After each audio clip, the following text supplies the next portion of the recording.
Si t'es solopreneur freelance et que t'as une offre à étiquette, peut-être qu'on t'a déjà dit de créer du contenu sur les réseaux sociaux. Peut-être qu'on t'a déjà dit aussi d'apporter de la valeur, de faire des bons hooks, d'un bon copywriting, d'attirer l'attention. C'est sympa. Sur le papier, c'est cool, mais il y a fondamentalement personne qui t'a expliqué concrètement comment le faire. Et ce que je vais faire aujourd'hui, je vais te délivrer la méthode basée sur les neurosciences et la psychologie pour créer du contenu viral en moins de 30 jours. Et cette vidéo, c'est la suite logique de la première partie où je t'explique comment bâtir une communauté de 20 000, 30 000, 100 000 abonnés. Parce que ça marche pour absolument tous nos clients, peu importe la niche. Donc si tu appliques ce que je te dis aujourd'hui, tu auras des résultats.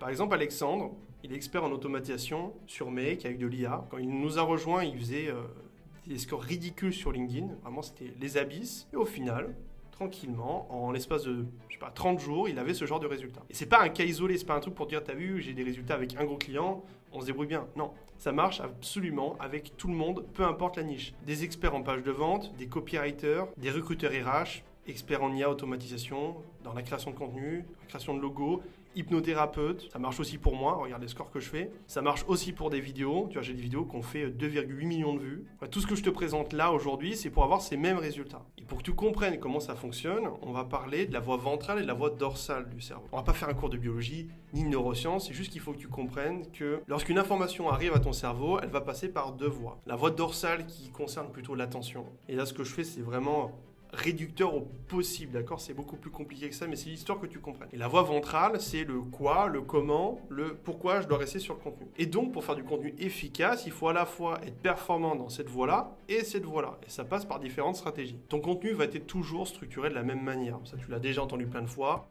Un hook, un body, un call to action. Pour la structure d'un bon post, moi je te conseille vraiment de lire le bouquin de Claude Hopkins, Scientific Advertising. C'est orienté sur la publicité, mais c'est la même chose. Si tu arrives à faire de bons résultats avec de la pub, ça marchera avec de l'organique et inversement. Ce qu'il te dit dans le bouquin, c'est qu'il faut absolument que dès le début de ta vidéo, tu parles à une cible, un avatar précis. En l'espace de 2-3 secondes, je dois savoir exactement que tu t'adresses à moi. Après, tu mets en avant soit une douleur, soit un désir. Par exemple, la douleur de perdre 20 heures par semaine à traiter ses mails versus le fait de pouvoir bosser 3 heures par jour et gagner autant de chiffre d'affaires que si tu en faisais 20. Après ça, tu vas structurer ton contenu, ta stack autour d'une même idée, pas 150 000 conseils, une idée précise. Et c'est là que les gens se trompent. Au lieu de donner 3 conseils pour bien dormir, donne plutôt une routine complète étape par étape. Et donc, une idée t'apporte une solution à un problème ou à un besoin. Et là, tu auras du contenu efficace. Tu éviteras de partir dans tous les sens et les gens vont rester sur ton post. En fait, ta cible sur les réseaux sociaux, elle scrolle en automatique. D'accord? Et ce qui arrête son attention, c'est quand tu parles de ses problèmes, d'accord? Mais quand tu sais aussi passer son cerveau du mode automatique au mode conscient. Et le pattern interrupt, c'est le levier le plus puissant que je connaisse actuellement pour faire ça. L'idée, c'est de déclencher un pic attentionnel pour que les gens restent sur ta vidéo. J'ai passé 6 ans à créer du contenu et globalement, ce qui marche le mieux, c'est jouer sur la peur. Une vidéo où tu vois un éléphant qui va écraser le pied de quelqu'un ou un jump scare, etc. Le choc, ça peut être, une bagarre, là où il y a un peu d'adrénaline, tu vois ce que je veux dire. Et le what, en fait, tu vas venir créer une dissonance. Les gens vont se demander concrètement ce qu'ils sont en train de regarder. Soit parce que tu montres quelque chose qui fume complètement le cerveau, typiquement ce chien avec une tête de vieux, horrible, tu vois. Ou alors que tu abordes le sujet d'une manière complètement différente. Faut que les gens se disent, mais qu'est-ce qu'il raconte? Qu'est-ce que c'est? Je comprends pas. Tu vois, ça crée un inconfort. Imaginons, tu es dans le milieu du développement personnel. Tout le monde te dit que la méditation, c'est génial ou quoi que ce soit. Et tu commences un post en mode j'en ai rien à foutre de la méditation. Ou tu détestes la méditation et tu dis à quel point ça sert à rien. Rupture de pattern. Les gens vont rester sur ta vidéo, soit pour t'insulter, soit pour aller dans ton sens. Mais au moins, ça va avoir cet effet-là. Et maintenant que les gens sont attirés sur ton contenu, il faut les faire rester. Et ça, c'est vraiment le nerf de la guerre. Et donc pour ça, tu vas pouvoir utiliser ce qu'on appelle les open loops. Et avant d'aller plus loin, je t'ai mis en dessous de la vidéo, comme d'hab, le lien de mon agenda pour un appel offert par la maison. J'ai ouvert 5 créneaux pour les prochains jours, premier arrivé, premier servi. Et si tu es solopreneur freelance et que tu veux scaler ton activité à étiquette, tu viens avec tes problématiques, tu notes tout sur le papier, on prend un petit thé, un petit café, on discute entre nous, on t'apporte de la valeur. On te montre concrètement, si par exemple tu es bloqué sur cette thématique de viralité et de création de contenu, je t'explique un peu et je te donne des idées de contenu, comment l'orienter. Si ça fit entre nous et qu'on a encore des places pour t'accompagner, et que tu veux les mêmes résultats que la majorité de nos clients, on pourra parler d'une collaboration. Maintenant, revenons aux open loops. Pour comprendre comment ça fonctionne, il faut que tu comprennes l'effet Zeigarnik. L'effet Zeigarnik, c'est quoi? C'est mis en avant par Bluma Zeigarnik, une psychologue, qui explique que notre cerveau déteste les tâches inachevées. Quand tu scrolles, ton cerveau va faire des prédictions. Et si par exemple, je te hook sur une méthode venue de l'armée, de la Navy pour dormir mieux, il peut pas s'empêcher d'anticiper la méthode que tu vas lui présenter. Et tant que tu lui auras pas donné cette méthode, il va rester sur cette vidéo. Et ça, c'est une stratégie beaucoup utilisée par exemple sur YouTube. Tu vois, les youtubeurs qui te mettent des vlogs avec des extraits un peu chocs au début, où ils se tapent, ils se cognent, ils saignent, machin, c'est pour ouvrir des loupes. Et tant que tu n'auras pas vu l'extrait en question, bah, tu vas rester tout au long de la vidéo. Et souvent, ces petits malins, ils les mettent à la fin pour maintenir la rétention, pour éviter d'avoir des courbes de rétention claquées comme ça. Parce que ça, c'est le pire truc qui peut t'arriver. Tu fais un hook, au bout de 3 secondes, tout le monde a déjà quitté la vidéo. Et c'est ce qui est arrivé à la majorité des clients qui venaient chez nous, la majorité des créateurs de contenu. Et l'idée, c'est d'aller chercher, tu vois, ce genre de résultat. Tu captes l'attention et tu vas ouvrir des open loops, là, puis là, puis là, pour que ça tienne dans le temps. Et dis-toi que ces scores-là, on arrive à le faire sur une VSL, c'est-à-dire une vidéo avec une audience froide qui ne me connaît pas.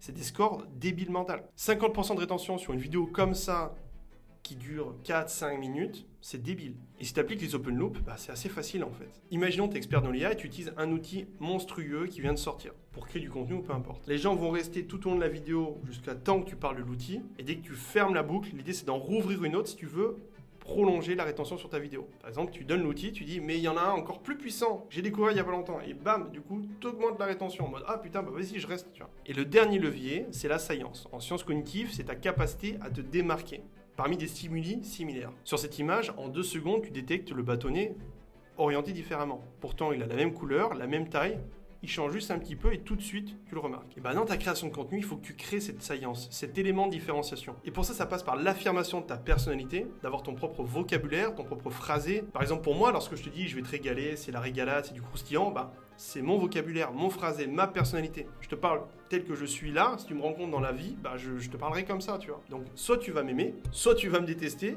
mais ça crée cette science. Ça évite d'avoir un énième robot qui te parle de stratégie business éclatée. Et ça, c'est d'autant plus vrai, surtout quand tu es dans un marché concurrencé. Je vais prendre l'exemple du coaching sportif. C'est saturé de zinzin. Et les mecs, ils font tous le même type de contenu comme des moutons. Les gars, vous me faites monter en pression. Quand je fais de la veille pour mes clients, que je recherche du contenu, vous faites tous... le poulet 5 sur 10, le bacon 2 sur 10 et les popcorn 5 sur 10. Les gars, vous n'êtes pas original, vous êtes chiant, ça apporte rien. Et puis moi, je vois 20 fois le même contenu, je passe. Ça vous fera peut-être des vues, mais pas des clients. Rien ne vous empêche de reprendre les formats, mais tournez ça différemment. Et le dernier point, parce que celui-là je l'avais oublié, c'est le payoff. Tu as capté l'attention, tu l'as retenu, il faut que tu la récompenses. Parce que sinon, les gens, ils vont démarrer. Si tu attires l'attention sur un outil magique et que tu donnes pas à cet outil magique, les gens vont être frustrés.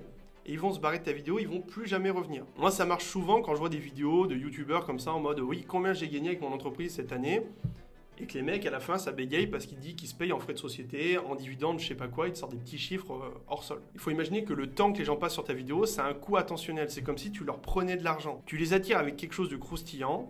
Sur une vidéo de 14 minutes, donc le coût attentionnel il est extrêmement élevé. Donc ton payoff doit être en adéquation par rapport à ce que tu promets. Si tu parles pas de chiffres, c'est pas bon. Moi je veux voir du croustillant, quelque chose qui me nourrisse, tu vois. Et ça, cette étape, beaucoup de créateurs de contenu l'oublient et ça rejoint directement à ce que j'appelle le manque de valeur dans une vidéo. Ça tombe bien parce que c'est le dernier gros point qu'on va voir aujourd'hui. Pour introduire cette notion, je vais parler de Claude Hopkins. L'annonce doit être comprise par la personne la moins informée de la pièce. Ça va déjà te donner une première pierre. Il faut absolument, dans ton contenu, pour qu'il soit suffisamment de valeur et que le payoff soit respecté, que tu supprimes l'effort cognitif. Il faut que ce soit fluide, simple à appliquer, simple à comprendre. Et ça passe par 3 piliers et si tu les appliques, tu auras des résultats de zinzin. Et encore une fois, si tu veux aller encore plus loin et plus rapidement, tu prends ton rendez-vous. Parce que si je te donne tout ça gratuitement, imagine qu'on va mettre en place si tu rejoins mon accompagnement. Donc le premier levier pour apporter réellement de la valeur, il faut déjà que ça soit utile. Il faut arrêter avec les 5 conseils pour Y, la méthode pour perdre du gras ou la méthode pour automatiser je sais pas quoi, ça ne marche plus. Si je tape 3 mots-clés avec ChatGPT, je vais avoir 10 fois plus de valeur qu'avec ton contenu. Donc je vais pas perdre du temps à regarder ton post.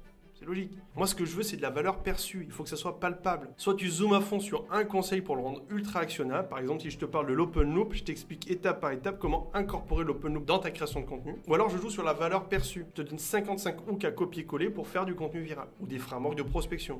Ou des prompts à copier-coller. Et vu que tout le monde a compris de plus en plus comment donner de la valeur, l'idée, c'est d'en donner 10 fois plus. 6 messages de prospection, t'en donnes 60. 5 conseils pour un bon profil LinkedIn, tu fais un guide ultime pour le profil LinkedIn parfait. Celui-là, je l'ai présenté dans la précédente vidéo, il m'a rapporté énormément de chiffre d'affaires. Et je le republie à chaque fois, il continue de régaler les gens. Ensuite, il faut que ça soit actionnable. Ça rejoint la méthode du zoom. Tu vas prendre un conseil, une problématique et tu vas aller en profondeur et donner un plan d'action étape par étape. Mes carousels sur LinkedIn, ils faisaient plus de 45 pages. C'est énorme, c'est des PDF, c'est des e-books, des trucs qu'on peut vendre. Et non, je le donne gratuit. Et ça m'attire des centaines de clients. Et le dernier point, il faut que ça soit googlisé. Parce que là, le problème actuel que tu dois rencontrer, c'est que tu parles, mais personne t'écoute. C'est comme si tu étais au beau milieu de la forêt amazonienne, que tu hurlais en mode « Ouais, j'ai plein de trucs pour vous régaler ».